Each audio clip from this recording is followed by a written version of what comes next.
Mannequin display. Oh, I did that a few years ago, but I actually like biffed it. I was chasing Bobby in flip-flops and just like skidded. Oh, I remember that. Remember that? I like cut my nose, but I had a fat lip for like 2 days. You just look like you had some. Call the meeting to order. Is there one person or just one CTE? You bet. Well, we have what I think is a treat for you here today. We have from our Career and Tech Education Academy, Josh Hall here to speak about all things CTE. When we go through what are the issues that we're going to talk about at work sessions, we always talk about something where we want to take a deep dive and we don't have necessarily enough time in a regularly scheduled board meeting to discuss the issues. And one of the things as President Mickelson and Vice President Ryder and I were talking is, when's the last time we really got a deep dive on CTE? And none of us could remember, so we thought it was time to do it again. Maybe more importantly, when I reached out to Josh Hall, the principal at CTE, about doing this, most people aren't overly eager about presenting publicly, but I can tell you Josh was. And so, and talks about the pride he has in the building, but also talks about the great things that are going on there, and he knows they're going on there. So without me going on and on and on, I'll turn it over to the CTE principal, Josh. Thank you. And let me start by saying thank you for your support for CTE education. I've always felt like that's a priority in our district, and the support has always been there. Hopefully everyone received a t-shirt. I told Todd, I found out Todd is a Vikings fan. If you're not, I apologize for the color. It just happened to be the color that we went with this year. So I will move into, I have a PowerPoint today that we'll talk through. CTE education. And so just a little bit of background, and I apologize if you know some of this stuff. I didn't know where I was coming in at with everybody, but I want to make sure we're all on the same page. CTE education, career and technical education. So at the CTE Academy, 12 programs, 12 different programs is what we run. The state commonly refers to them as clusters in the CTE world.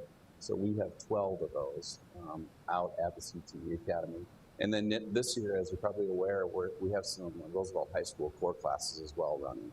And so what we did is we looked at some of the Roosevelt students who were also signed up for CTE classes, and they're taking some English and social studies out of our building because we had a little bit of room to accommodate that. So we had 2 Roosevelt teachers out with us for about 2/3 of their day to help with some of those space concerns that Principal Hersley has at Roosevelt.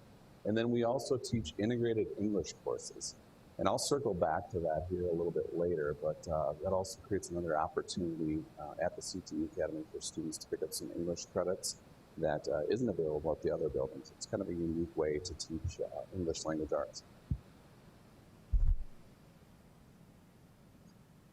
So our design, and this number is as of today, as far as what we're having show up this semester, 815 different students who are taking over 1,000 credits, essentially, in a day. And so, like I mentioned, the integrated ELA courses, those are on top of their CTE credits. So that's where we get to the accessible, plus the Roosevelt, the core credits are included in the 1,000 credit number. Students travel to the CTE Academy. They have a shuttle bus option if they so choose. We don't want anyone to not come to CTE because they don't have a ride. A lot of the students choose to drive. They like that freedom. There's almost a college post-high type feeling that they have. And so they enjoy that. A lot of students take advantage of that. But we also have a number of students who do utilize the shuttle bus for their transportation out to the building. We partner with 8 surrounding public school districts, and they purchase a total of 141 seats at the CTE Academy. Now, we do 3-year contracts. We're in year 2 right now of the most recent contract. And so the way it works is they determine out of their seats who they send out to the CTE Academy. They register at the same time that our students in district register. We build a schedule to accommodate those students when they come out. Most of those students come out to us first block. it fits best with their schedule and getting kids back for the rest of the day in their district. We also have students from the local parochial schools that attend. So students who live in our boundary come out and they become our student for part of their day, and they have the opportunity to attend at the CTE Academy. This year we don't, this semester I should say, we don't have any students from the Cross and Boys Ranch, but in the past we have. And then they just go through the seat purchase process the same way as our out-of-district partners students do.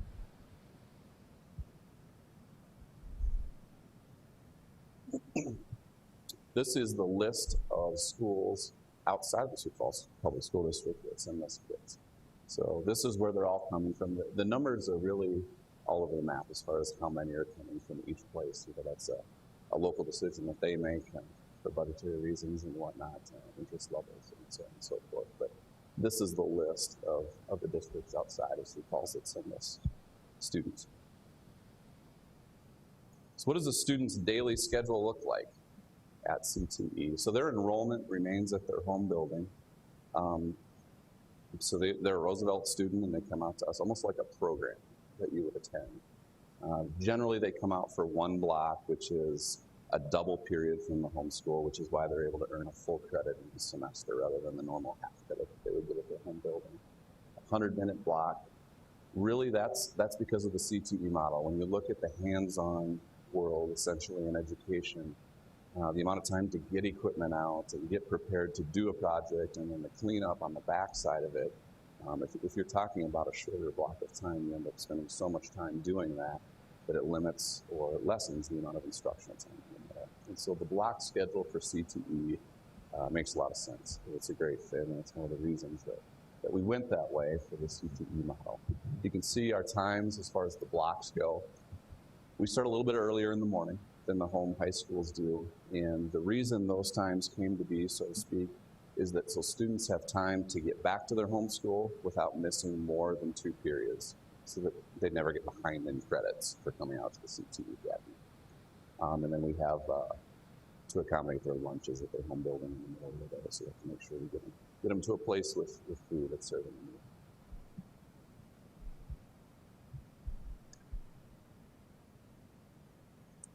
We still offer several CTE classes back at the home buildings. And this is a list of those classes. The number of sections vary by building, and that's all determined by student interest. But these are all CTE courses. These courses, some of the funding for equipment that we get through the Carl Perkins federal grant, these are all taken into consideration for that as far as their numbers and students being counted in that data for that grant. So they're still part of the district CTE programs. They're just taught at an introductory level at the home buildings. The difference here would also be that these are half credit courses versus the full credit that we would learn at CTE.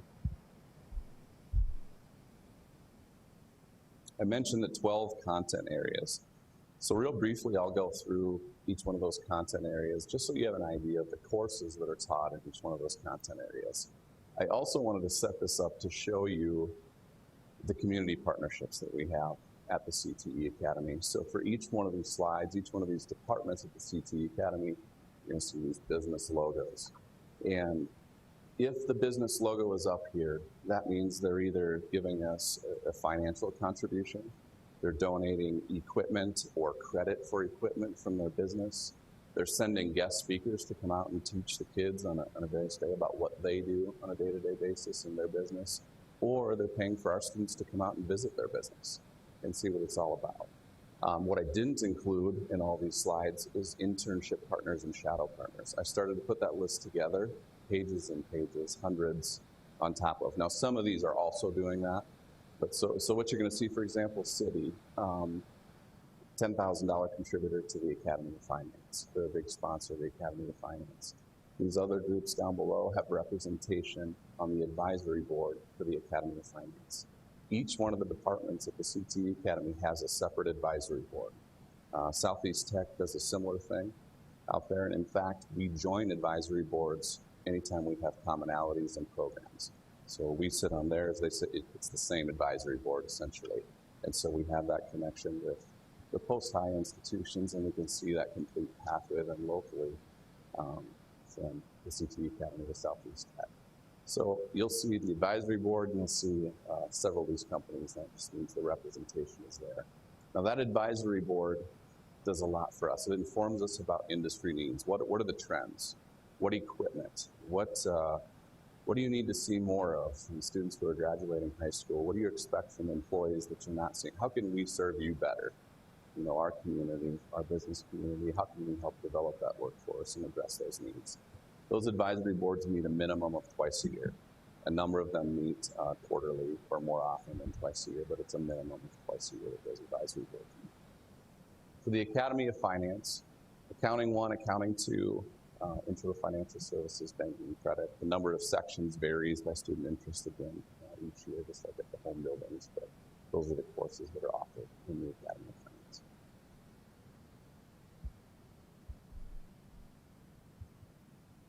Our automotive department is actually kind of broken into two areas. One is auto body repair, so think about the dents, the scratches, things from a car accident, things of that nature.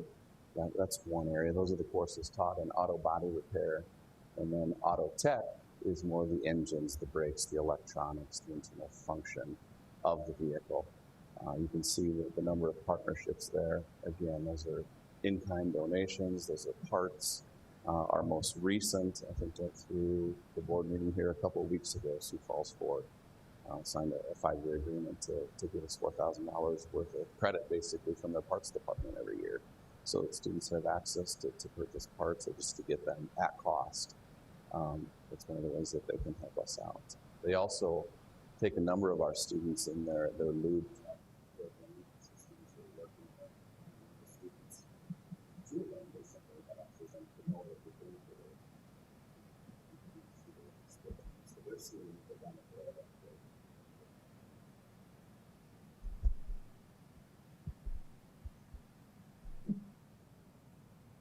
Aviation.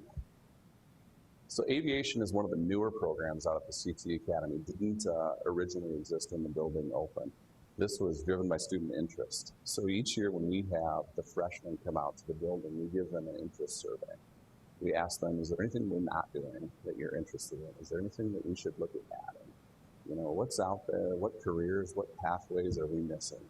And that's how this came to be. We've also asked, you know, we look at programs that Southeast Tech is adding. We always ask kids about those. Should we be starting that even sooner, giving you a head start on that? Are there, you know, any ag is a big one that has come up in the past. And so we always gauge their interest level every year when those freshmen come out. We survey them to see if there's something they're missing. You can see there's a snapshot of our Facebook page, actually. Brian Carsons from Kello came out to talk about weather patterns with the aviation class and how that impacts flight. As a pilot, what that means. And so that's an example of a community partnership, someone from the industry coming out and showing kids from their perspective what that means and how it impacts a potential career. We took the kids up to UND last year. They got to visit that aviation program, which is phenomenal. As far as the region goes, if you want to be a pilot, it's one of the top programs in the region. STSU also is doing more and more with aviation. And Lake area has an aviation mechanic program. And so we take the kids up there for a visit as well so they can see a little bit different aspect of aviation. All those groups, AOPA, Aircraft Owners and Pilots Association, has worked with us to revamp our curriculum. And so that essentially is a group of pilots from all over the country who come together and say, this is what's most important for kids to know, and this is how we can hook them into aviation as a career.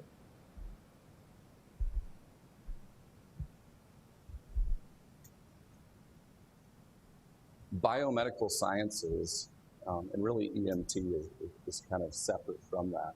Biomedical sciences, and so this essentially is kids applying some of the sciences that they're getting in some of their core, you know, when you think about crime scene investigation and DNA analysis and some of those whodunit type scenarios with forensics and things like that, it's an application of sciences, a lot of math involved as well.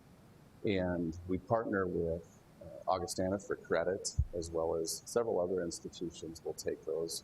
In a minute, I'll talk about concurrent legal credit, but this is one of those opportunities where they can take a couple of these biomed classes, and an institution like Augustana will bring those in as an elective credit. EMT, students have an opportunity to earn a certification in the role of EMT. So if you think about an ambulance shows up, there are several different levels of qualifications for the people who are on that ambulance. That lowest level of a person, that's something that students can earn while at the CTE Academy. They can earn that certification.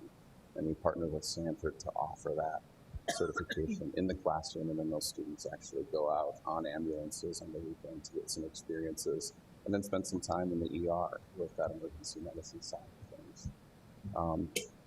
Again, our partners, students go visit the programs at Southeast Tech related to the medical sciences, Sanford Imaginetics, just to name a couple in that area.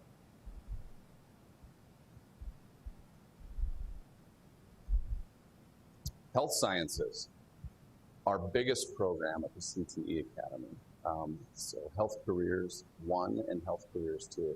Health Careers 1 is a lot of that baseline intro information, whether you're talking about physical therapy, an MD of some sort, maybe it is a CNA, a nurse, whatever it is in the medical field. If you have that interest, it's a solid introduction into that whole world. Talk about anatomy. It's hands-on experiences, and you probably remember last year one of the big education foundation grants at the CTE Academy in the form of a couple simulation mannequins that we can program to simulate any medical emergency that anyone would face in the medical community. And so Health Careers, we actually have 9 sections running right now at the CTE Academy this semester. It's big. And then second semester is the internship side of that. And so students will spend 5 weeks in a long-term care setting of some kind. Good Sam has been a major partner for us to get out, and it's actually working with patients. And it's not a shadow, it's working with patients. It's doing those blood pressure checks. It's doing some of those lifts. They're working alongside of their staff and personnel, but it's hands-on. And then the other half, the other 5 weeks of the 10-week internship is spent most of the time at Avera in the hospital. Once in a while, if a student has a specific interest, like in veterinary or something like that, dental, we'll send them out or create a placement somewhere else. We have partners in other areas. We do our best to try to get them into the specific area that they have an interest. And so they also have an opportunity to earn a certification, the CNA certification. Avera is a big partner in that process. They not only sponsor the program, but they also pay for a third of that CNA certification for those students, if they would like to pursue that. That's an option for each student. It's about a $300 certification, and Avera covers a third of that. Southeast Tech does both concurrent and dual credit for this program. So for the CNA course, Southeast Tech does concurrent credit. Now the difference between dual and concurrent credit, those terms are often used synonymously, and they're not the same thing. Concurrent credit is when our instructor has the certifications, teaches the exact same content, so those students really don't have any interaction with that higher ed institution other than to pay their bill and then get their transcript from them. So it's the same content, it's just taught through our class and our teacher because they have the certifications and requirements to teach at that level. And so students can earn 3 credits with their CNA certification at Southeast Tech that goes to several different programs at Southeast. There's also an additional 2 credits of medical terminology that they can earn in a dual credit format. And so we cover roughly 350 to 400 medical terms throughout this course. And for that credit, or those 2 credits at Southeast, is about 700. And so the difference is done through an online platform with a Southeast Tech instructor. And so they actually have the opportunity to get 5 credits, Southeast Tech credits, throughout these 2 courses.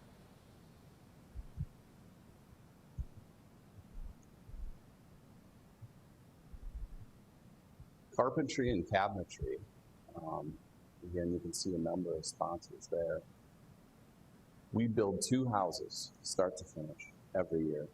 One is for Habitat for Humanity. That generally is the house that they start on first, the students do. It's more of a basic house, 1 roof line, a little bit smaller, and then Affordable Housing is the other partner that this year it's the biggest house we've ever built at the CTE Academy, and actually it has an attached garage we can't even put the gutters on because of the clearance and getting it out the doors until it's after it's on site. So we got about 4 inches on each side to move it out of that building. But those are our two partners, and the advantage there, actually there are multiple advantages. One, the kids have that community partnership. They get to see a family in need get a home, maybe a family that would have never had a home. That family comes out to visit once they've been assigned or chosen by those institutions. They come out to visit, the kids get to meet them. That's a big deal for them. So they know who their work is going towards, and they get a chance to connect with them. And so they get that community relationship aspect side of it. Also, financially, for our district, these institutions front the cost and pay for all the materials. And so, back, Tom would know the answer. Before the CTE Academy, when we built houses at Roosevelt, we would have to fund the cost of those materials and things and auction the house off. And hopefully we broke even. Usually it worked out okay, but there was always that chance, right? And so not only is it a great community partnership, but that risk is mitigated in that way too. It's really worked out well, and students commonly come back and talk about how they drove past the house that they built in our community, and that will always be there, and they'll be able to talk to their friends and see that for a long time. Several. Roosevelt, they had to build them outside too. Yeah, the kids are a little bit spoiled. They get to be indoors for that whole process out of the CTE Academy. A number of sponsors in the cabinetry and carpentry program, and again, in-kind donations, equipment. It's important that kids use the equipment that they would use on the job site, and so we're very particular about keeping things updated. And again, that's those advisory boards, that information that comes through, and letting us know what the kids need to learn how to use. One of the big equipment purchases that we made this year through the Carl Perkins grant was a telehandler. And so if you think about a construction site, essentially it's kind of a beefed up forklift. Almost every house that's built uses one of these on site, and it lifts shingles up to the roof, it lifts rafters onto all that back-breaking work that used to be done by hand. Now technology is used, and so that's a certification that we will offer students the opportunity to receive. The contractors are telling us almost every person that we have on a job site needs to earn that certification. And so we can give them a head start, an advantage, so to speak, over their competition getting those jobs, and maybe give them some more earning power when they do get those jobs. And so that has really worked out well, and the kids get to use a piece of equipment that they're going to be using if they get into that career.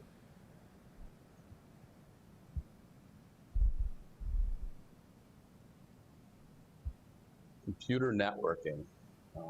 We've heard a great deal about this whole world is just going crazy right now.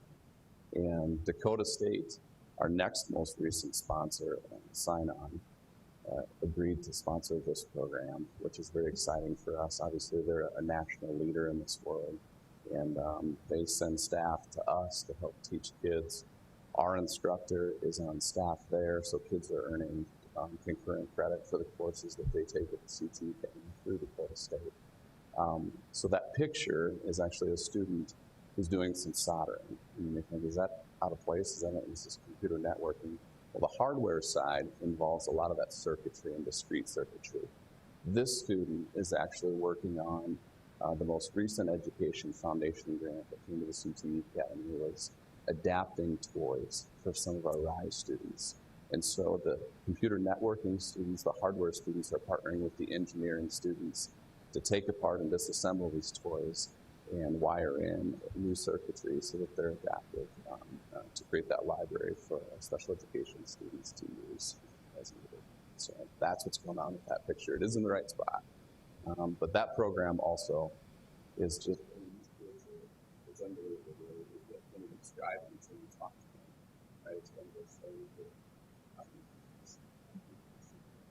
and then it's eventually like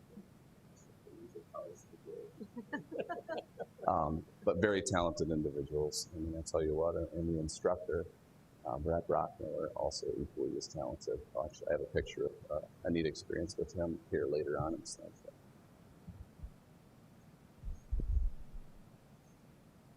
Human services and culinary arts. So as far as the state is concerned, the Department of Education, these two are kind of under the same umbrella.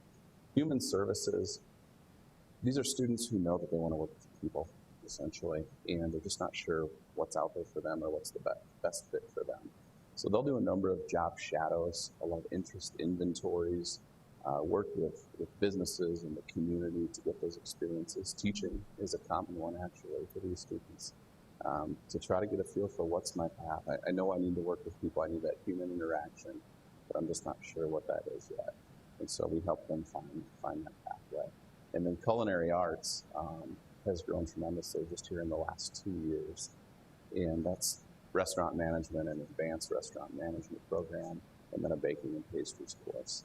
I know some of you were at the Educational Foundation benefit. Our students catered that event. It was a pretty neat deal for them. And since then, we've catered the grand opening for the hotel in Phillips. We also did the food for New Tech High's homecoming. Our students catered that and brought it up the hill, as well as Pheasant Land Industries. We catered a lunch there. And so students are getting those real experiences. Later on, you're going to see a picture of, we partnered with the Elementary Immersion Center for a first Thanksgiving type event. And so it was surprising that a number of our students to know what a traditional Thanksgiving meal consisted of. And so we wanted to show them that, take them through the process of making that, and then just kind of added the cherry on top that we were able to partner with Principal Hannigan at the Elementary Immersion Center to bring those students out to also experience what Thanksgiving is like in American tradition. And so they came out and we set up a long grand table down the hallway, and our students prepared the meal alongside of those students, and then they sat down and ate that meal together.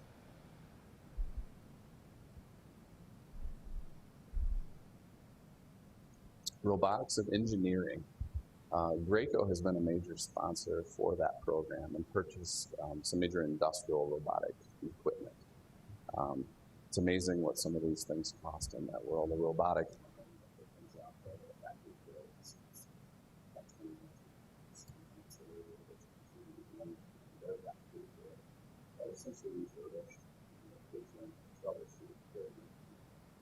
all the things that they would do if they were in place.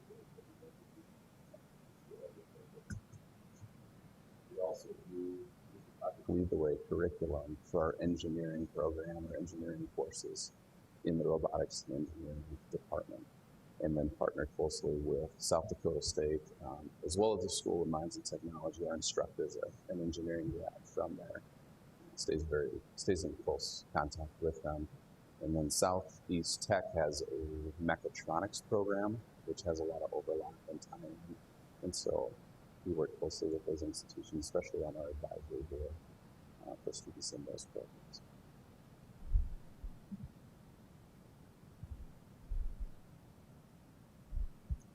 Our welding program, main sponsor there is Marmon Energy.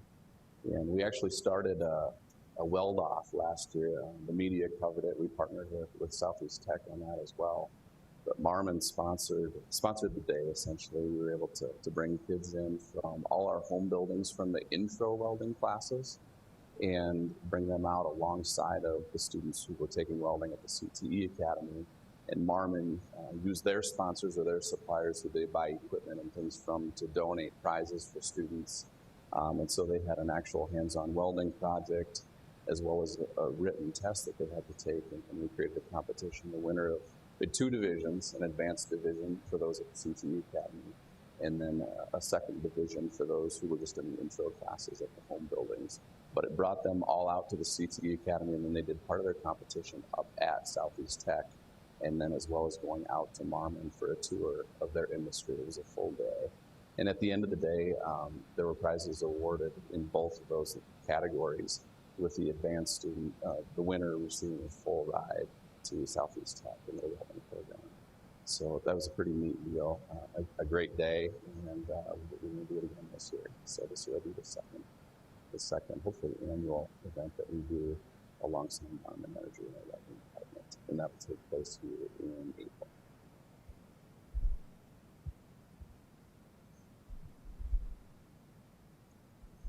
I mentioned integrated English language arts earlier. And so we look at high school credits and the needs for students to get some of these high school credits, and we look at opportunities at the CTE academies. How can we give them more room in their schedule to take more classes at CTE? How can we create a greater interest in their English core content by doing it through the lens of CTE education? And so that's where the integrated English language arts concepts came from. And it's one of our students there who was speaking actually at the Week of Work introduction, one of Governor Norton's big initiatives this year. But so for example, speech class, if a student comes out and say they're enrolled in welding and they also want to take integrated speech, one of their speeches is a demonstration speech. And so in order to demonstrate mastery in welding, running a bead or whatever, they'll have to show their welding instructor that independently and explain what they're doing along the way.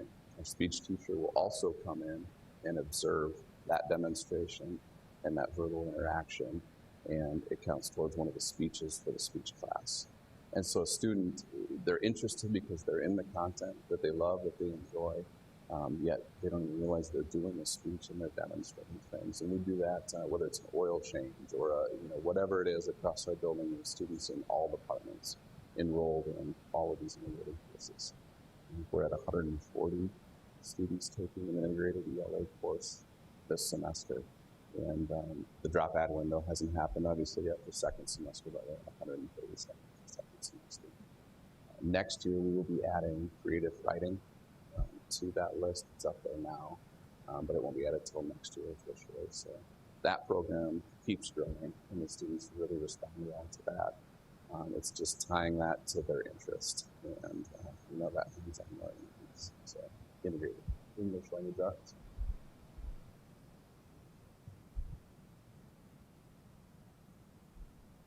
CTSOs, another acronym in education, Career and Technical Student Organizations. So we have three main ones that we run out of the CTE Academy.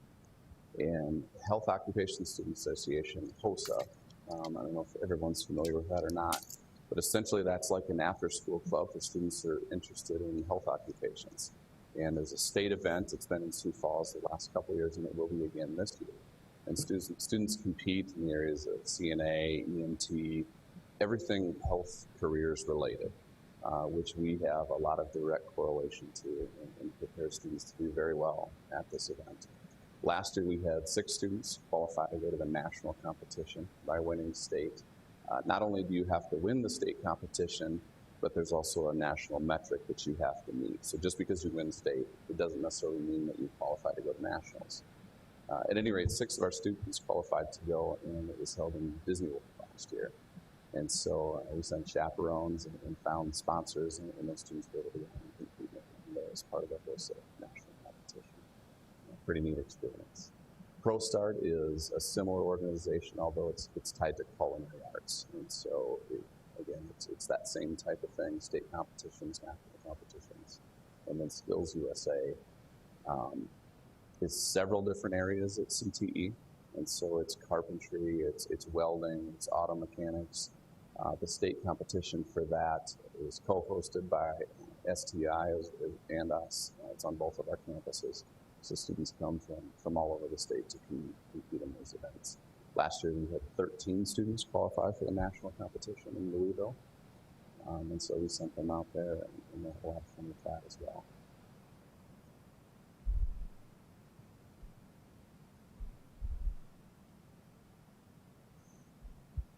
So when I think about challenges at the CTE Academy, one of the things since I've moved out there, and even before that, I run into so many people that have no idea that building either exists or what happens inside the walls of that building, or that their child has access to all the programs there as a Sioux Falls public student.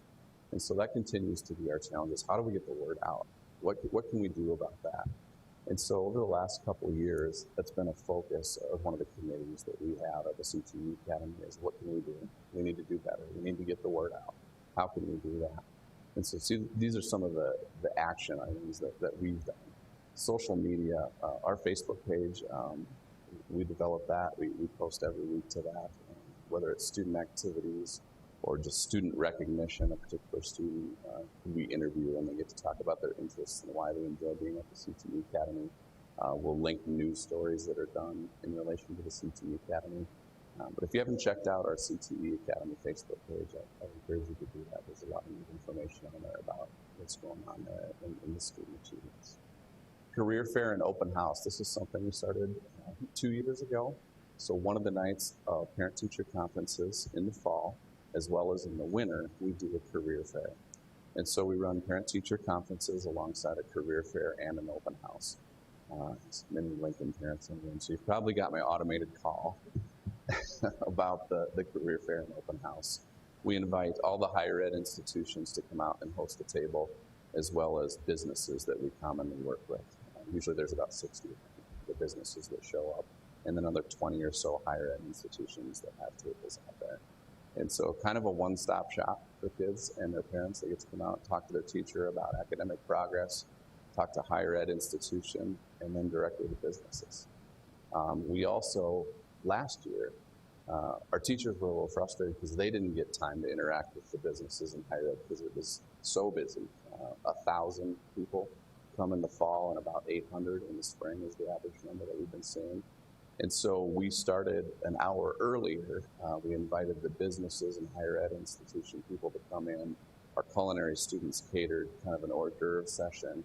And our teachers got to sit down and enjoy some hors d'oeuvres while talking to some of these institutions. And so, as well as our students got new experience in the culinary department. So that's the career fair and open house. Junior Achievement Inspire, this is a new event. You probably heard about it. They just started this year. Our culinary instructor, Janelle Revere, hosted a table on behalf of South Dakota ProStart, which I mentioned earlier as a CTSO for culinary arts. And then we also hosted a table just as a CTE Academy. So a couple of our career counselors out there, Principal Reiser was out there for a while as well, and hosting that and just talking to middle school kids about opportunities at the CTE Academy. 8th grade visits. So we try to get as many 8th graders out to see the program as possible. We tried to pilot a couple years ago with McGovern and Reader. We brought every single 8th grader out to the building. The staffing that we have available to give a tour, we can only handle about one team or 130 or so kids at one time, and so we had to do multiple sessions. And predictably, Patrick Henry Memorial Edison soon followed with, when do we get to bring all of them?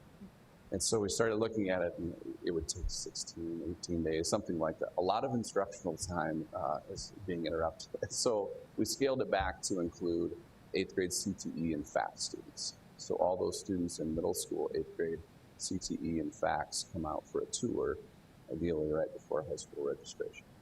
And so they get to see those programs, and that's funded through the Catholic instead of the busing, the subs, if they're involved. And so that's something that we've kind of experimented with and done different things with, but it seems to be the best fit as far as what we can handle and limit the amount of instructional disruption. 9th grade visits. While juniors test in the high schools, there are a number of different things that happen for the other grades in the building.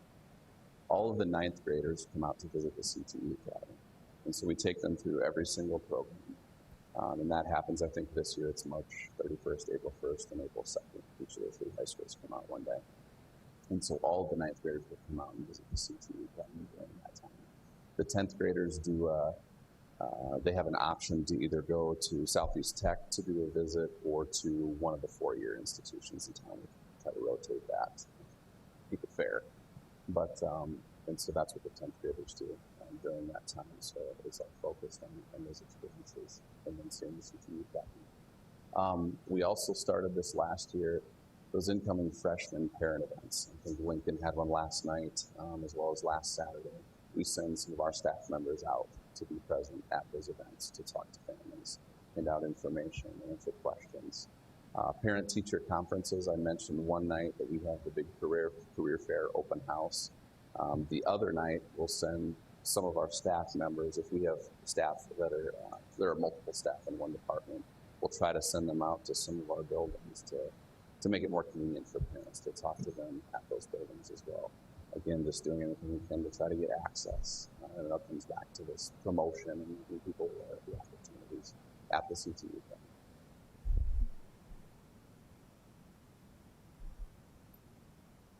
Here's a few just fun pictures that I wanted to throw in. But in the upper left, I mentioned the hotel in Phillips grand opening and our culinary students catering that. There are similar pictures of the educational foundation, with the hors d'oeuvres and things that they made there, but that's what's in the upper left, and that's a screenshot from our Facebook page, actually. As part of our promotion, we invite community city groups out to the CTE Academy. Last year, we hosted a chamber meeting at the CTE Academy. First off-site chamber meeting they had in a long time. Jason Ball and I coordinated at the time.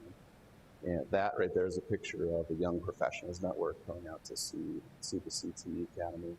And then the Sioux Falls Leadership Program was just out there here not too long ago as well. They hosted a day's meetings out of the CTE Academy. The lower left picture is what I was talking about with that Thanksgiving meal that we did at the elementary and Moving Center. It was the long grand table that we set up, and you kind of see our students mixed in with the elementary students. Just a neat event, something that I look for us to do every year.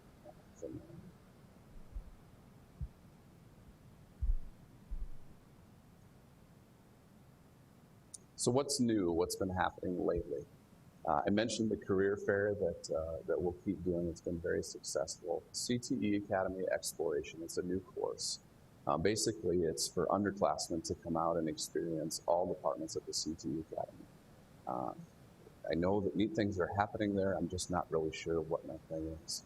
I feel like it's our job to help you find your passion, right? Whatever that is. And so they get to experience all the departments through that course. I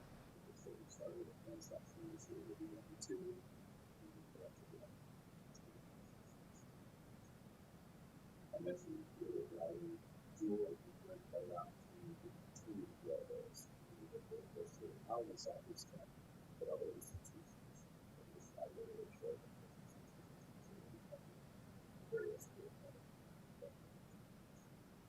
Business-sponsored promotional events. So we partnered with the AGC and the Home Builders Association to do a construction awareness day. This last year we did it in conjunction with Southeast Tech. We bring in heavy equipment. Kids get to operate things like bulldozers and cranes, and I mean, just a memorable experience that those kids will never forget.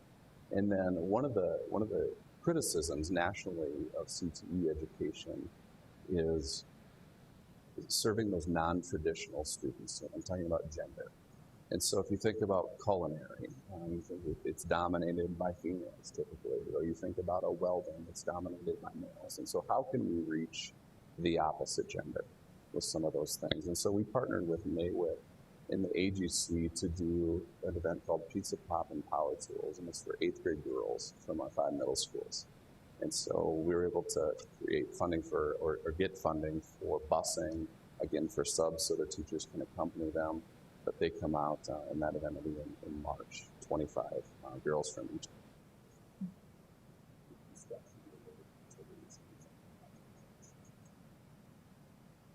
Summer camps, that's another thing we do. This last year we did 6 summers. The Home Builders Association sponsored the construction camp. Same sponsored a health careers camp that we, half the time the kids were at the CTE Academy, half the time they were up at STI. We did media arts camp. We did a welding camp, a national organization called Nuts, Bolts, and Thingamajigs sponsored our manufacturing and welding camp, and we did that in partnership with Southeast Tech as well. And so all in all, we did 6 of those camps last year, and they've been a huge success. This year, as we look forward, the Volunteers of America actually approached us, and they have a number of kids who come there from our district in the summer, and they want to get their students out to the CTE Academy for these camps, and so they're going to write it into their application for the 21st century grant that is coming due. And so hopefully that all plays out, and we're able to get those students to come out this summer as well. And the camps are focused mostly on middle school students, and so again, that's getting to them early so they're aware of these opportunities, all part of the promotion thing. And internships, I know you've heard about that before. Forward Sioux Falls, the Sioux Falls Development Foundation has been a big sponsor along with the City Foundation in the 3rd year of that grant. And they've made funding possible for both a career coach and an internship coordinator position.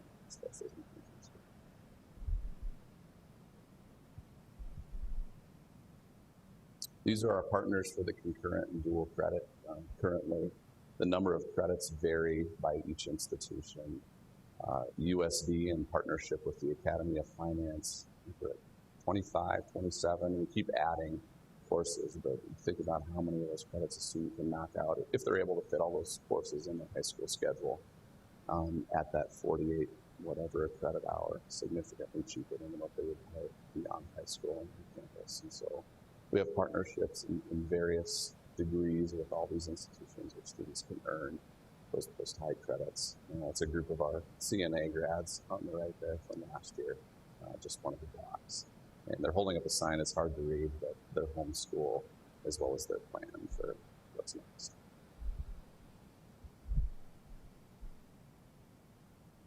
I mentioned the field experience for our students.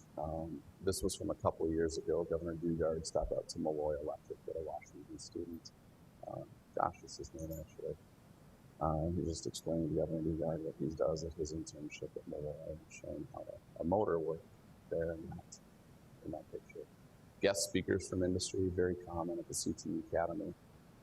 It's great. Our teachers are very knowledgeable, but sometimes it's nice to have somebody from industry who's working in it every day to come and give them a firsthand testimonial of what they do and what they do in the job. Job shadows, internships, we talked about some of those earlier. I mentioned our computer networking teacher, Mr. Brockmiller, so this summer, because of the nomination from the district, Dr. Mocker probably had something to do with that. He was able to go up and fly in the jet, and if you can see it, they put his name on the cockpit and everything. But what a cool experience. He did pass out.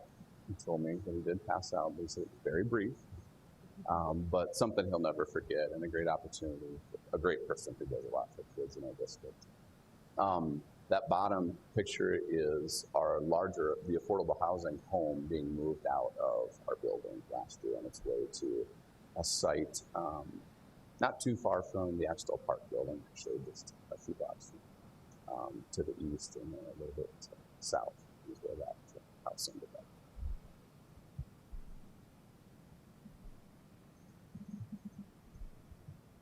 That's what's happening at the CTE Academy. A lot going on, you know, and we continue to look for new opportunities to create for the kids and ways to get more kids out there. It would be great if anyone you talk to, you tell them about those opportunities. Refer them to our website, our Facebook page. I mentioned that earlier. Through the district's website, Ben Schumacher actually, let's see here, if we go to high schools and then we go to the CTE Academy, you can go into the departments tab, and those are all links with more information about each one of those departments. And there are testimonial videos. They're about 2 or 3 minutes long. We did interviews with students. It also shows footage of students in action, so to speak, doing projects in those different departments. And so that's been really useful as a promotional tool, as well as our partner districts who are not in the Sioux Falls public system when they're trying to explain to kids what happens in various classes. I mentioned our Facebook page that we constantly update with the happenings and what's going on. So, I guess at this time I would take any questions or that you may have. Thank you, Josh. Just want to commend you and everyone out at CTE for all the partnerships you have in the community to develop to do what you do out there and provide these opportunities to our students. Could you go back to that slide with all the surrounding schools? I was curious. Sure. I was writing them down and I didn't get the last couple, and I was curious. I have one question on that one. We'll make sure you have access to the PowerPoint presentation as well.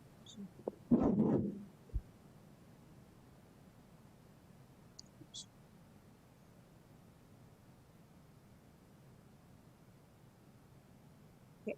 Yeah. So have we looked at, or is there an opportunity, could homeschool students? That was Yes, actually we do have homeschool students too. Yeah. I didn't include them in this list, but we do have a process for homeschool students to attend the CTE Academy.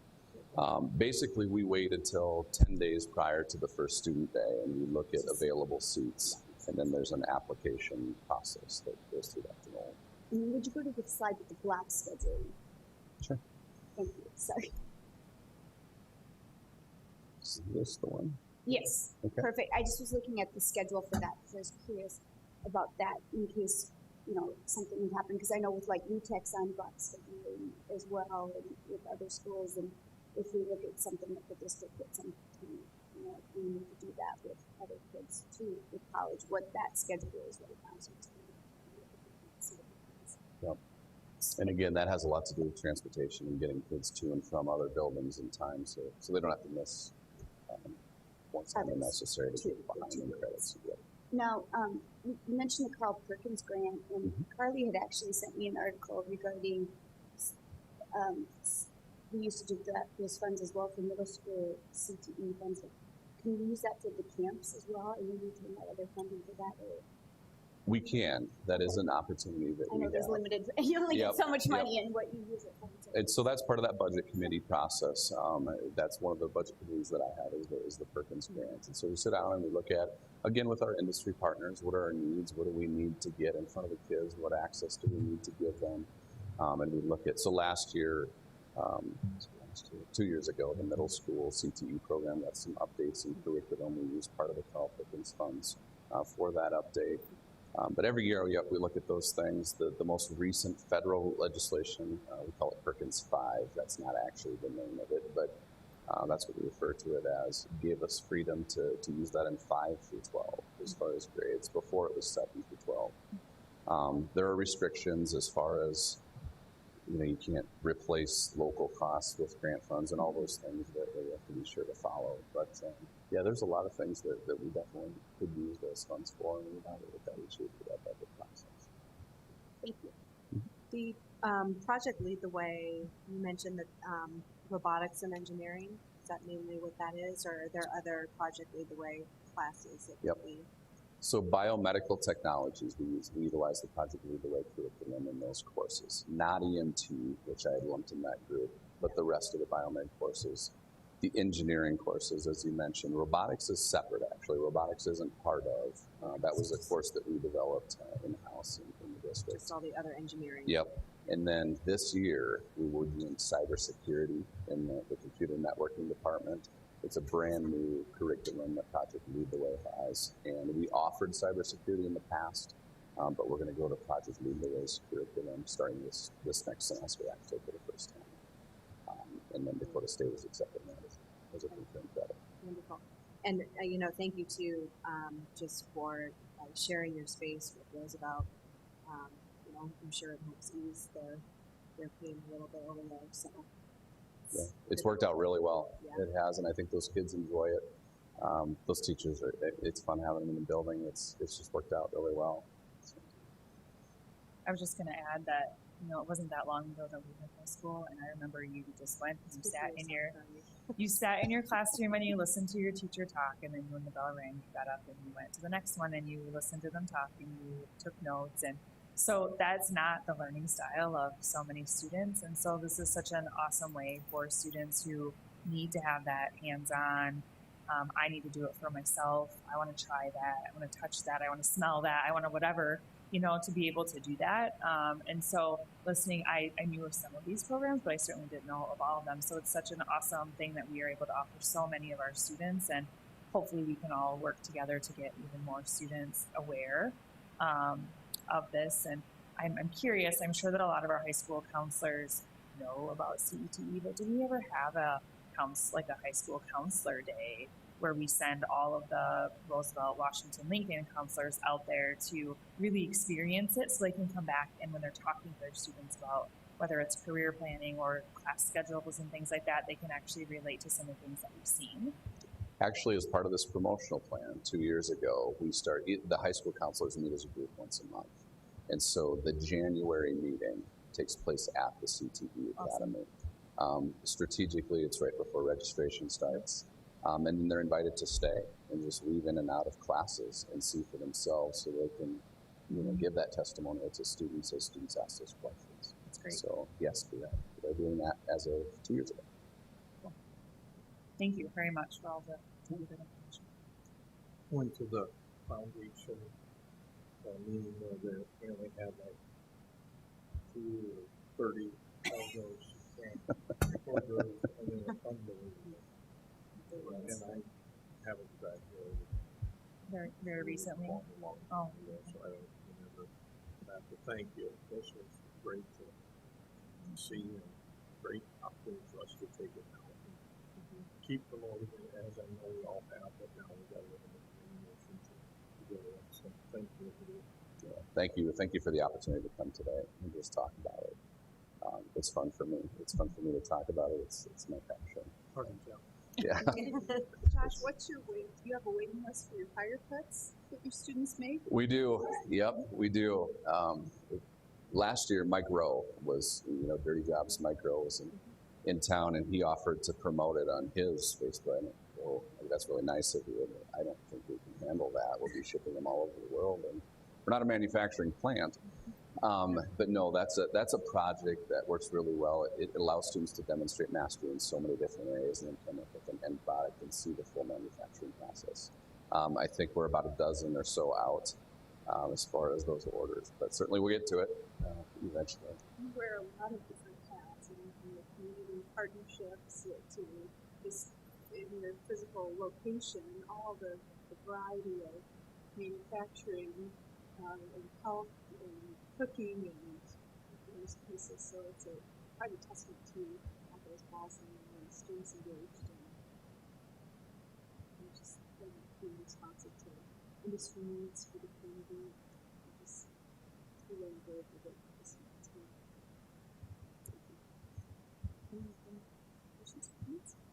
Thank you. Thank you. Appreciate it. There's one signed up for public input, so we move on to board committee reports. Yeah, I really don't have any. Calendar will be meeting soon. Policy, two policies that will be revised, very minimal. One changes. had no changes and the other had that. So, and then insurance meets next week. Okay, well, last night we had a 3-hour strategic planning session for the foundation. So I'm respecting everybody's time tonight. I won't go into the details of that, but there's certainly some highlights. And that would be our year-end financial position, our approved 2020 budget, and then I'll touch on a few of the key goals within the context of the strategic plan. So the net revenue for year-end was at about $142,000. That growth was mainly a result of increased sponsorships, our annual breakfast, and then just general donations by and large. And of course, the keeping expenses low, so that certainly helped. The 2020 budget, you'll see a reflection of that revenue growth and what we're able to give out in the public school proud grants. That will be up to $100,000. For 2020, it will go back down to $57,000. Just we created a 2020 budget that's very conservative, but it also ties into the strategic plan, and that is raising $1 million by 2035. In order to do that, every year the goal is to raise $53,000. So there were some anomalies for this past year that will be reflected in 2020 in terms of their giving as well as their endowment growth. But then moving forward, we'll keep that back into the context of conservative growth. But who knows? I mean, we don't want to limit any donations given to the organization. The public school proud grant program, those applications are due today or on Friday by 10 a.m. But by and large, just to give you an overview of the application update, the number of applications received were 32. The number of schools represented were 24. The total requested amount was at $104,000, of which they have available to gift out for 2019 at right around $57,000. Every 21 applications are due. Then some of the goals, by and large, the foundation, my pulse on it, it is a growing and evolving organization. They have some good goals, and frankly, there's some big needs in the district. And so with that, they are asking some help of us.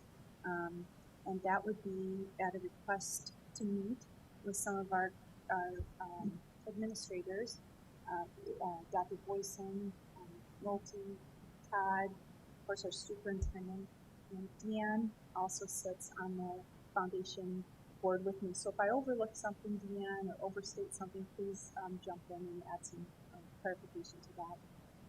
But by and large, the request for the meeting is to help sharpen the focus of the strategic plan. Specifically looking at and talking about what is the role at a district level of this foundation.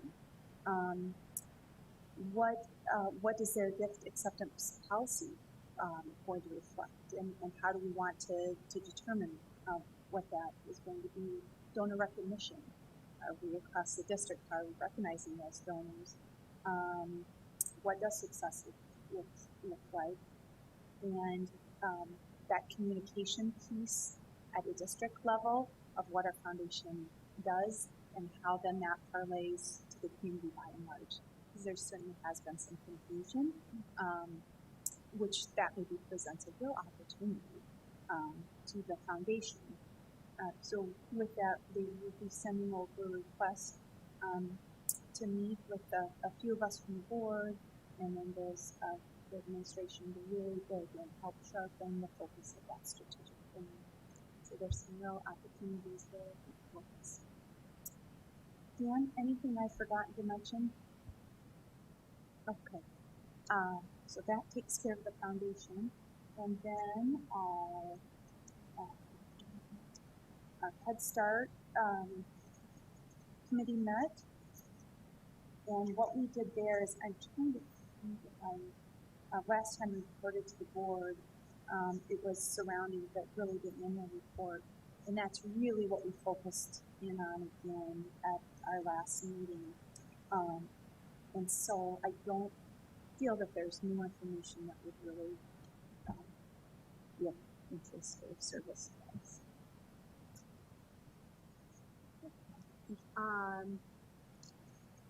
Carly touched on policy and calendar committee. We've got a meeting end of the month. PAC meets tomorrow, so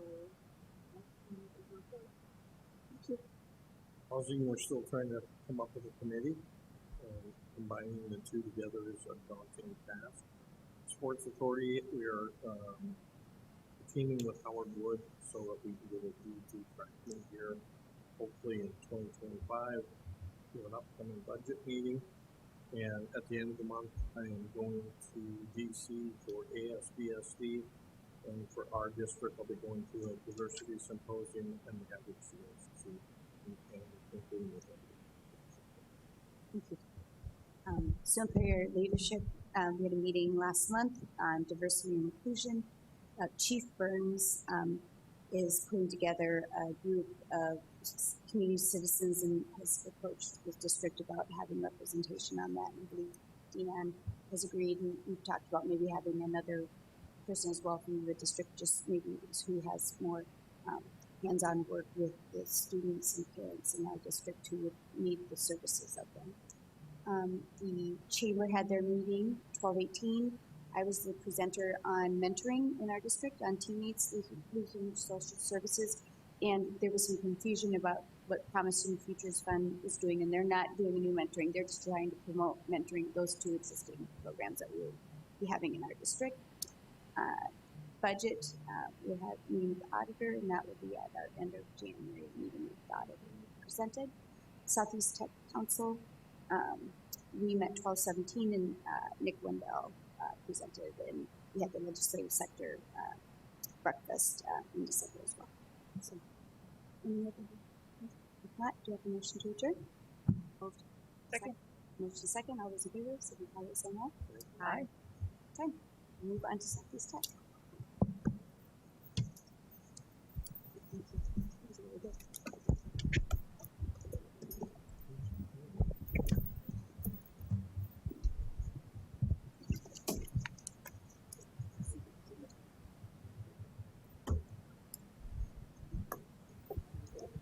Yeah. So,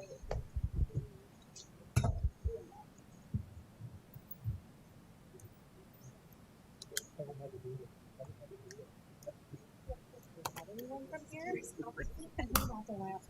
Okay. like, can't keep my tree quiet. Okay, I just have to. Get this up. There were two other reports that we wanted on the agenda that didn't get placed. And so, I don't know if they're limit because they're not this year. They are. There's my email. It's like the fall 2019 report and the legislative priorities report. So, and they're not going to be legislative. So, are you okay with that if we amend it? Okay. Okay. I'll talk to Todd and Nan. Yeah. Yes.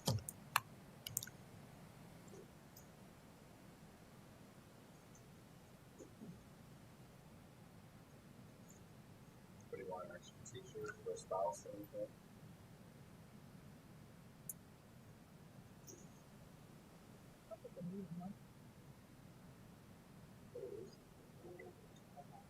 Oh, no, that's.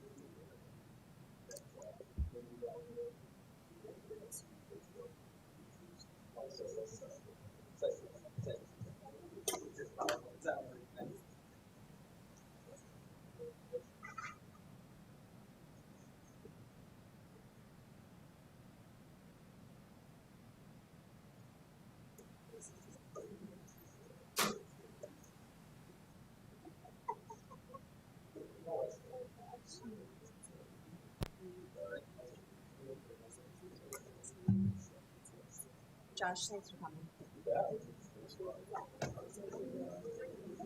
Okay. I just want to make sure that there's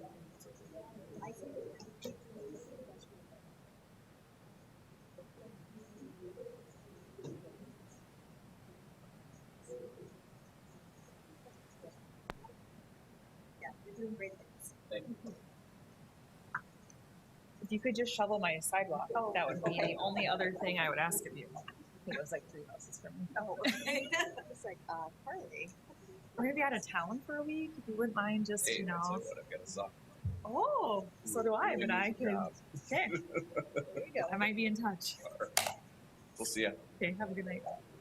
Hey, Josh. Hey, how's it going? Good. How are you? I gotta get a job at this. We're not gonna try to do those other reports. I don't Are wanna you sure? rush through. No. Yeah. we don't. I just talked to everybody and they're okay with No, that. I'm not. I had meetings After for too going long. to the city council meeting last night and witnessing that, I'm not doing anything. You're like good? that. That was bad. We don't have Was it problems. bad? It's bad. Oh, Yeah, oh, yeah. what? There was some emotion. Yeah, and using governmental funds and not following Oh, right. protocol, Yes. ethical this and ethical that, and it's like, okay, I'm not gonna bother. I'm at the bakery. Is that where you're from? Oh, yeah, that's it. Yeah, I just I'm on, responded. We're friends with him on political Facebook. pages. Sioux and he Falls posts, yeah. Politics. Mhm. Yeah, that's his page. Yeah. And Well, he created that. Huh? Matt Tyson.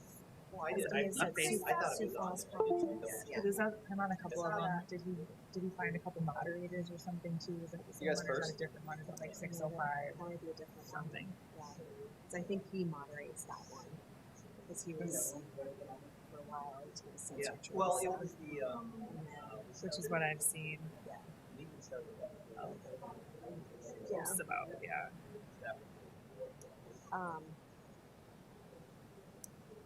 When are you going on your trip?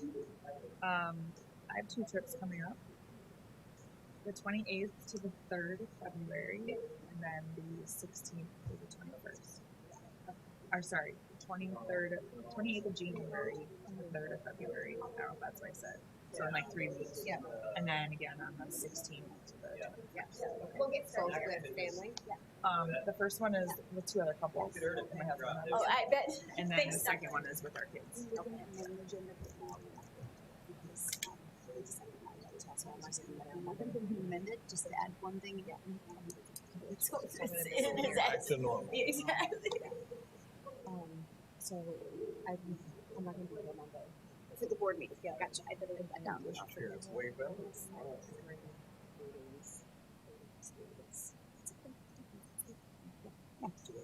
I'm not okay with that. Yeah. You're voted off the It's my island. chair. You just have to put all my yards. That's your fault. That's my That's your penance. punishment. Just don't do it. Just don't do it. I'm not voting for one.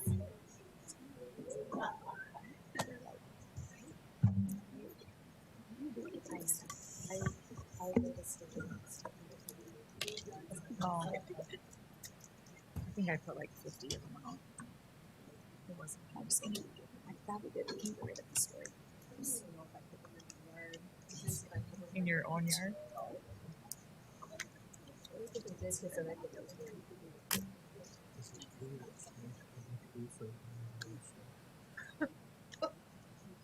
You know, I'd go for it. Wouldn't they pull from the same voting booth?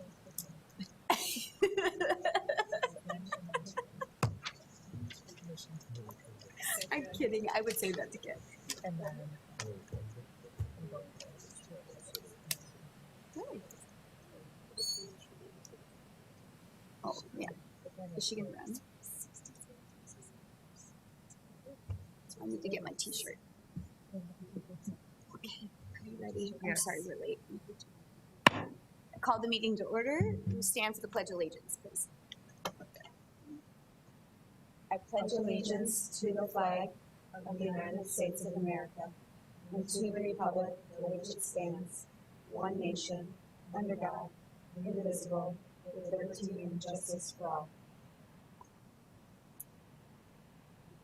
Thank you, and thank you for, I apologize, we're starting a few minutes late. Our work session went a little long. Do we have any persons wishing to address the board? We'll move on.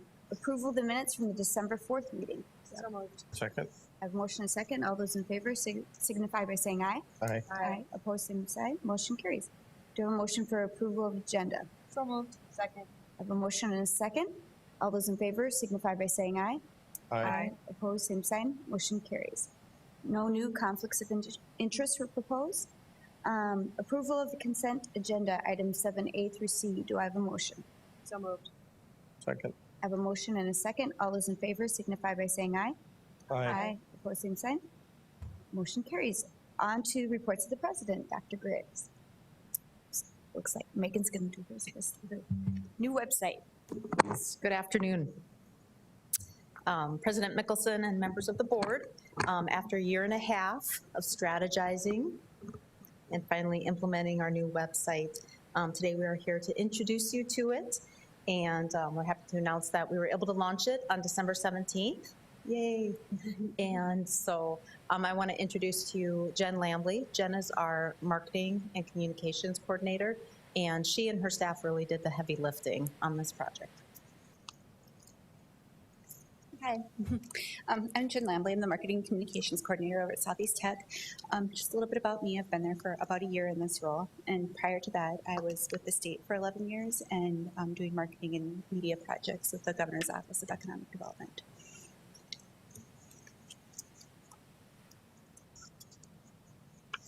All right, so we're gonna walk you through, Jen's gonna get to more of the nuts and bolts of the website. But first of all, what makes a great higher education website? We did a lot of research leading into this, and the 4 things we came up with was obviously visual. Obviously, when you look at a website, right, you want it to be pretty and you want it to be impressive, but there's a lot more to it in terms of the visual. And our new website, the typographic hierarchy, meaning the balance with the white space, but also the headlines, everything's consistent now. Before, when we would put things in on the back end of the old website, just things weren't consistent from page to page. So now everything's consistent, the buttons, the graphics, all those things are sized correctly. The overall perception, you know, when we get our students who are our main target for the website and their parents to the website, we want them to have that overall impression to understand who Southeast Tech is as an institution, what we stand for. And obviously, in this day and age, you need a strong mobile presence, and nearly half of college-bound students prefer mobile. That means not just prefer it, but a lot of them don't have a home computer. You know, so they're doing all their college search on their mobile devices. They're submitting their request for information forms, their applications. They're doing their FAFSAs for financial aid, all of it online. And finally, results. And Jen will get, again, into more details about this, but we have to measure everything, how our website is performing, and be tweaking it and constantly working to improve it. And that's why we really want to stress that a great website is a process, not a project. So we launched it and we're excited about that, but it's not done.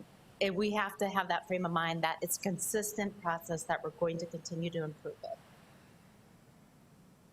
So quickly, I just want to talk to you this year and a half, what we've been doing. If you recall our work with Staymates, we worked with them in 2008. They conducted that audit of our recruitment and marketing and identified some challenges in the enrollment for Southeast Tech and our institutional identity. And so we came out with our new campaign and all that.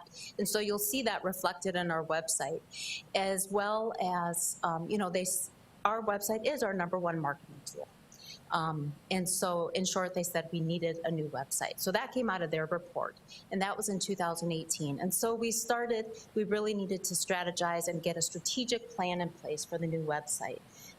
It wasn't just about looking nice. We need to have that information architecture, the content analysis done, determine who are our audience members. We know we have traditional age students, but what do our non-traditional age students look like? They're transfer students, they're moms, dads, military.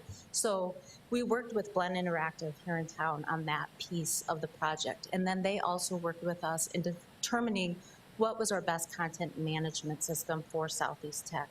You know, was that going to be an open source system, or were we going to go with something else? And we decided to go with a specific CMS.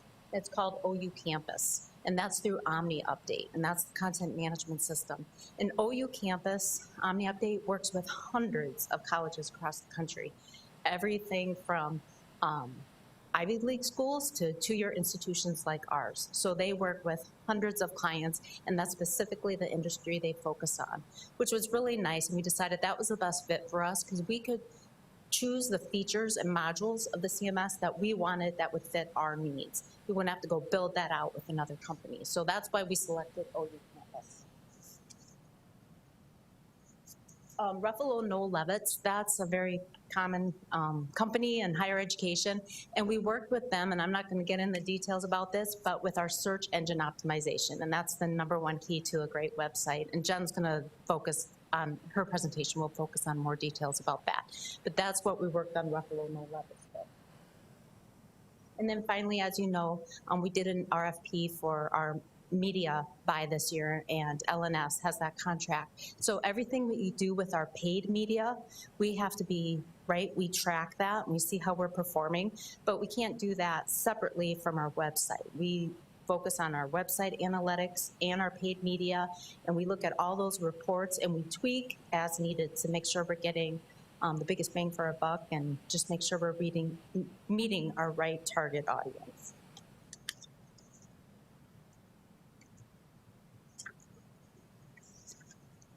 Okay, so Megan gave you a little bit of an overview about the steps that we took to get where we are, and then I'm just going to dig in a little bit about what exactly we did.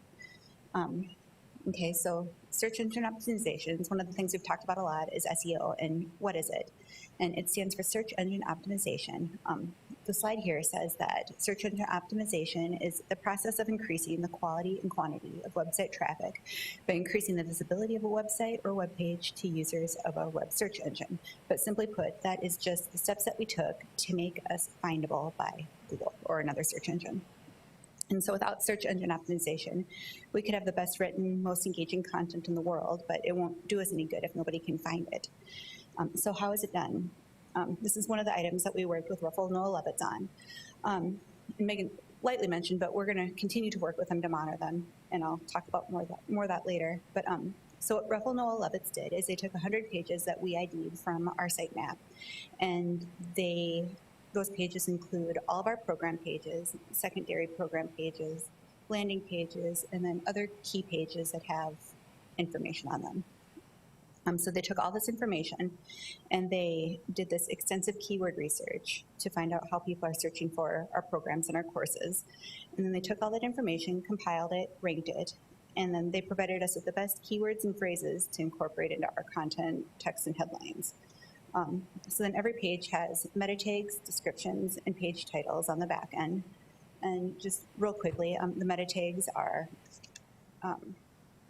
determine where a page will be filed in the Google library, and then the descriptions are what shows up, and those can impact whether people click on us or not.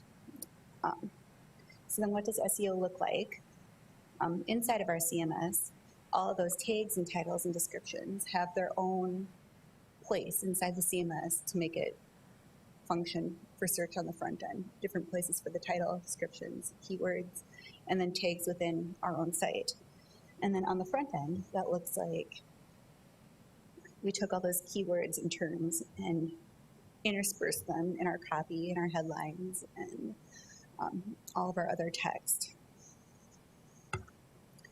So a couple of examples here. You might notice on this sonography example, it's kind of small, but you might see on there, in one place we might have written Southeast Tech, in another place we may have written Southeast Technical Institute, and then in another place we might have written STI. And that's all by design, so that even though we like to call ourselves Southeast Tech, people still may be searching for STI or something else. And so we still want to be showing up in those searches. And then ADA compliancy is another term that's been thrown around a lot with the new website. And it's, of course, the American with Disabilities Act. And so it means that individuals with limitations, in primarily visual or physical limitations, can navigate the website as well with either the use of a screen reader, a modified mouse or a keyboard, or another device. And then, so to make this possible, our new site has all of the images and graphics have tags and descriptions. So example, if somebody who's hearing impaired is using a screen reader, or visually impaired, it might tell them that they're looking at either the Southeast Tech logo or an image of a student in blue scrubs with a stethoscope, or whatever the case may be. So then all of our paragraphs and our headings are labeled, and then they are in the proper order from the hierarchy going down the page from H1 heading 2, 3, 4, and so on. The fields on the front and the back end of the site are labeled, and then the site is also navigable using a keyboard for those who use a mouse. So that means everything's in the right order, and when you tab through, it goes through in a way that makes sense. And then I just want to add that Jen makes it sound really simple, but this was a lot of work. And our old website was not ADA compliant. So when you think of every picture having to have a description on it, and it's a lot of work, but we're really excited that now we are kind of cutting edge in terms of a lot of organizations and businesses are going back to their website and how do we make our website ADA compliant? Southeast Tech's website is ADA compliant. And so that's what's nice about having a brand new website. Yes. All right, and then moving on to mobile navigation and organization. So with the site redesign, we kept mobile optimization at the forefront of our minds for a lot of those reasons that Megan already discussed. Students are filling out applications, their FAFSAs, requests for information, all on mobile devices. So the new site has increased functionality for users that are doing those kind of things. Another thing we tried to do was limit the number of PDFs. It doesn't search as well, and the information is hard to find. But where we are doing PDFs, we're moving forward to making all those documents ADA compliant as well. So then the site is also full of clear, easy to understand, easy to find calls to action. So the image that's on the screen now comes from the Student Life landing page. So you can see where you could easily find out where you need to go for tutoring information or information on housing or childcare or how to contact the registrar's office. And then all this content was mapped out as part of that processing the wireframes with Blend Interactive at the beginning, so we knew where we needed to put things. And Megan, did you want to talk a little bit about the testing that they did beforehand? Sure. This was right before Jen was, before she came on board with us, but during that process, when we have wireframes, it's just an outline of a website. And so what Blend did is they came in and they set up a couple computer terminals, and then during one of our AAR events, we had a couple faculty members, we had staff members, and then we even had prospective students who were there sit down, and Blend would ask them, if you wanted to find this program, where would you go? If you wanted to apply, if you wanted to request information, if you were looking for maybe consumer information, where would you go? And so based on their actions, we tracked, yep, this looks good, this is where they want it, or they would say, my first place to look was here. So doing that at the very forefront helped us determine where should content be. And so that's what the testing was. So then, what's next? As we've been talking about, the process is a process, not a project. And so for the next year, we're going to keep working with Ruffalo and Noah Lovitz on monitoring and improving our search engine optimization. We're going to be coordinating our website updates and integrate those into our social media campaigns. And we're keeping tabs on our admissions metrics and our conversions. So for example, if something's not working, we can make adjustments and tweak keyword or organize the headings in a different way to make it perform better. And so likewise, if we're doing well on one section of the website, we can use the same tactics on other sections to make the whole thing perform better as a whole. And so we're also going to focus on building out content. And so our goal is to make our content more engaging, more useful, and even more informational. So that's going to focus on storytelling and then gathering quotes and testimonials from alumni, current students, faculty, industry partners. Put some increased focus on our partnerships. Add to our video library, which is also going to go hand in hand with reorganizing our YouTube account. And then also create a virtual tour of campus. And so what we're looking to do is do a new tour video with an animated tour guide and fill out our video library and our content that way. And then the bottom of the slide just has an example of a testimonial that's on the site. So it'll be more pieces that look like that. And so that is the new southeasttech.edu. Do you have any questions or comments? Just thank you for all the work, because I mean, obviously, starting in 2018, this has been a long process in that project for you, and it will just hopefully reap the rewards of all your efforts to do this. And so I'm excited to go check everything out and see how it's going. Did you do like a press release to like counselors at high schools, or just to maybe spur interest? Or Yep, on our website, when we launched it in December, it was actually, the timing really worked out well because people check out that time. So that's a nice time to launch and work out any kinks that we might experience. And so as we're moving forward, we'll continue to, I don't want to say too much, but we have received a couple calls like, hey, who did your website? Things like that. So people are taking notice.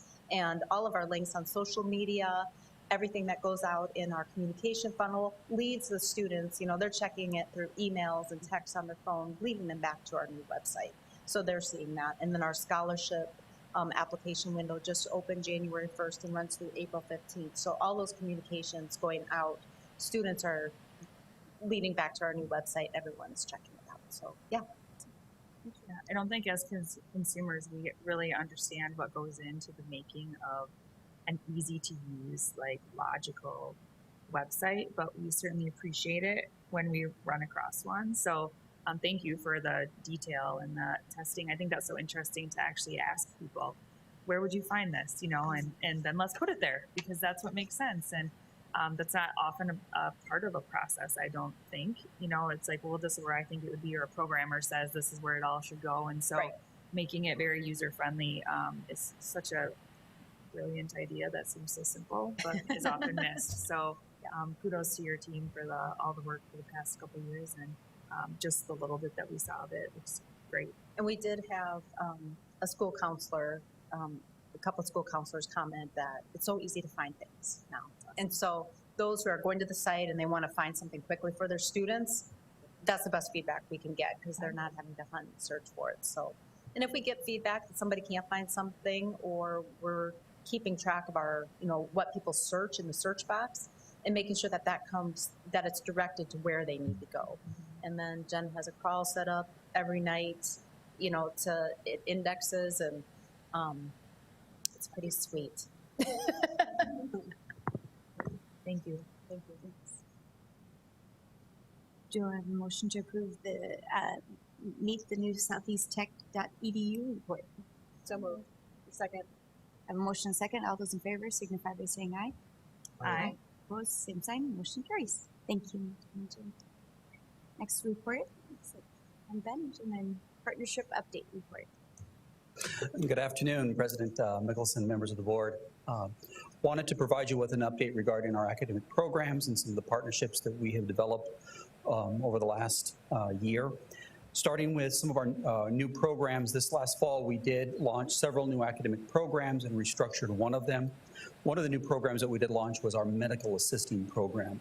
The nice part about the new programs that we launched, they were all at the request and partnership with industry. A lot of the information we received, the partnerships that we formed were through the sector breakfast that Southeast Tech has been holding over the last several years. With the medical assisting program, the regional healthcare systems, both of them, saw a huge need. They approached us, they talked to us about the need for this program and this level of employee within their system. The nice part is we planned on a small number of students starting. What we actually ended up doing was taking on National American University's program. We took their program and their students in because they were in teach out mode. What ended up happening is we've had more students enroll in the program than we originally planned. So good problem to have is that we've now have a semester with that program under our belts. It has grown much faster than we expected, and the program now is also fully programmatically accredited through CAHEB. That has finally completed as well. And now that it is completed, we are able to make minor tweaks and changes to the program that are now more needed towards industry. One of the things that we're looking to do is combine phlebotomy, medical coding and billing, and our medical assisting into a larger program that students have that ability to enter and exit the program and earn multiple components. In speaking with several of the healthcare leaders here in Sioux Falls, they said that type of employee is even more valuable to us, especially in the rural settings, because they have such a breadth and such a wide variety of work that they can do, that employee is really going to be able to support the healthcare system moving forward.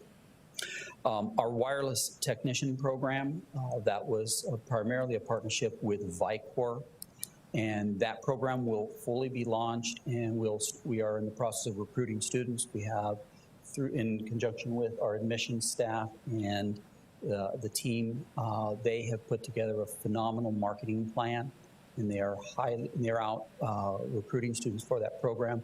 That will start in March.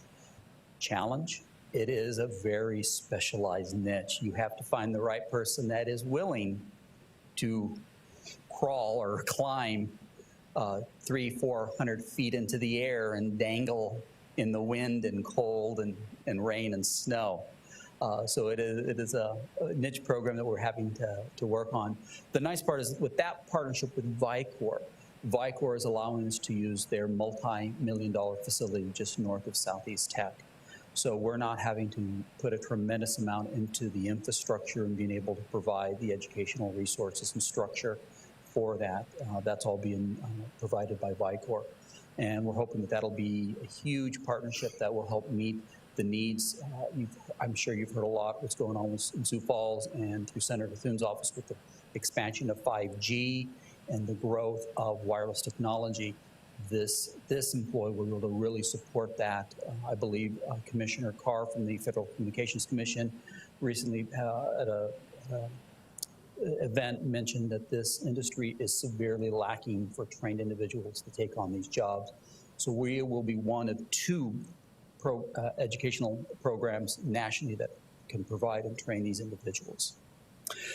Our construction management program, we're really excited about that program as well. We redesigned that through a lot of industry input, and the program has evolved that we have several certificates embedded within the associate's degree. So here again, students can enter, earn a certificate based upon their financial needs, go back into the industry with some strong skills, be able to get a job, and then come back, finish another certificate, back and forth until they complete their entire degree. The one challenge there is facilities. Again, we don't have a lot of the infrastructure in place to support. We don't have a huge facility to build a home or anything like that. But I'm very proud to announce that we're developing a partnership between the City of Sioux Falls Housing Authority and the Home Builders Association, in which we're going to be partnering with them and finalizing those details that we're going to be taking a home that the city now owns either because of delinquent taxes or some other reason, And instead of the city demolishing or letting that home sit vacant, we're going to utilize that home as our actual construction lab. So our students would be able to go in and actually renovate, remodel, and get that home ready for a family to move into. The nice part is, since this partnership is with the city and the housing development, we are meeting one of our major core components from the Higher Learning Commission, and that is that we are required to give back to the community in which we operate. This allows us to reach families who are in low income, low socioeconomic areas and provide them affordable housing in the Sioux Falls area. So we're really excited about that partnership. The home builders are stepping in. They're going to be providing us a large trailer that will be parked outside of the home. It'll be the construction trailer. It is supplied with a ton of tools and other materials to utilize, and it'll also be our kind of mobile classroom because of the space within it. So a lot of partnerships that we're developing to really make these grow and make us more successful as we move forward. Now, in continuing to work with industry and listening to what they have said, we really are listening to our healthcare sector in one of the largest sectors here in Sioux Falls.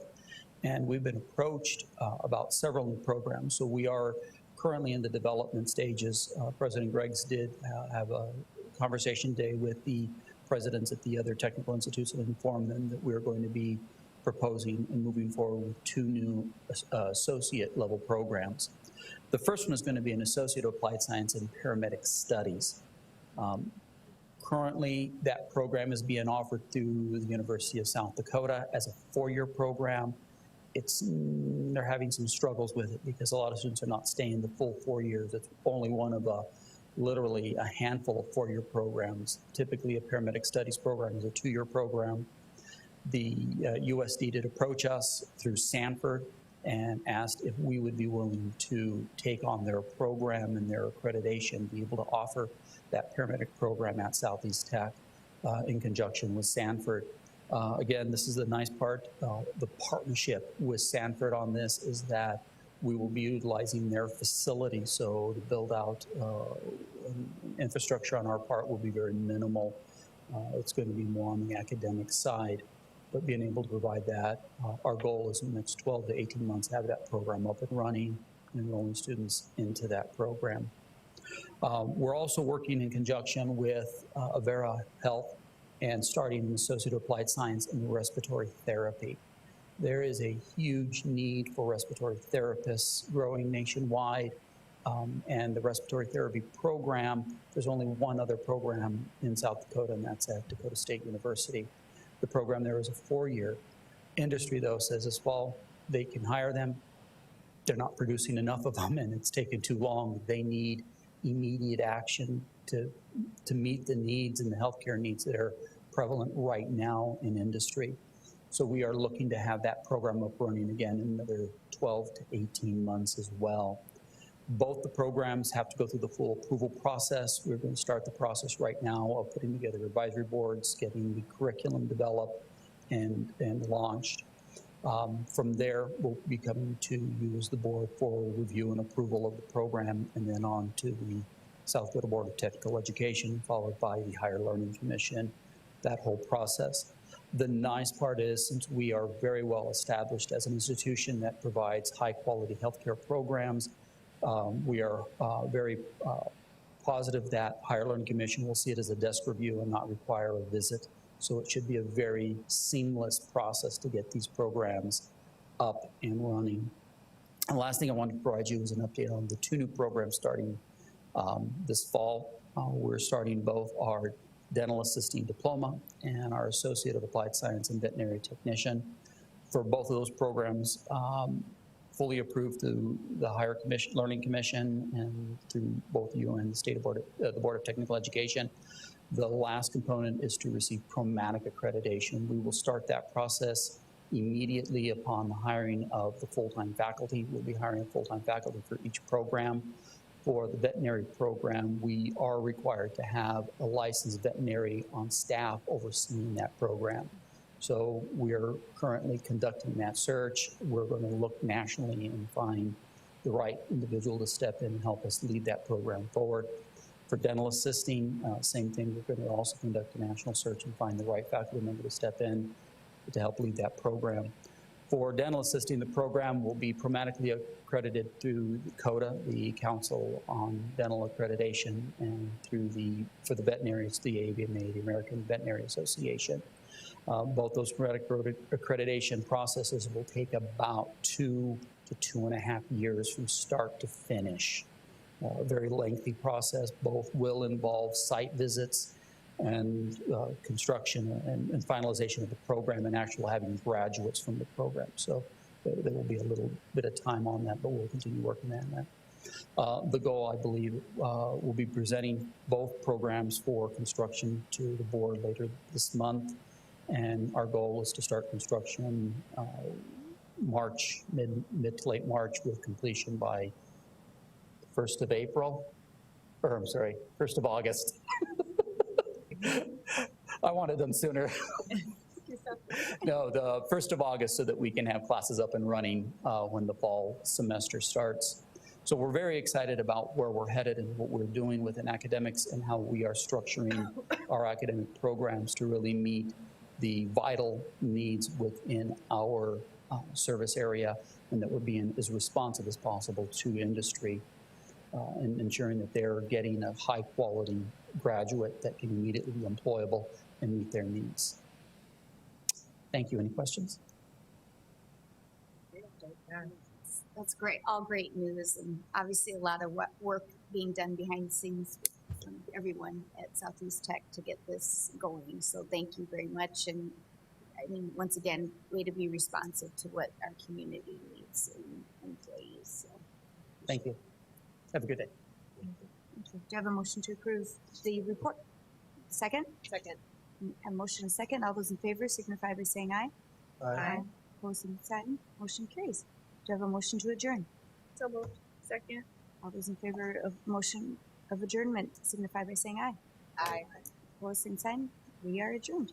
Thank you. Forgot to show. So I got this in the email.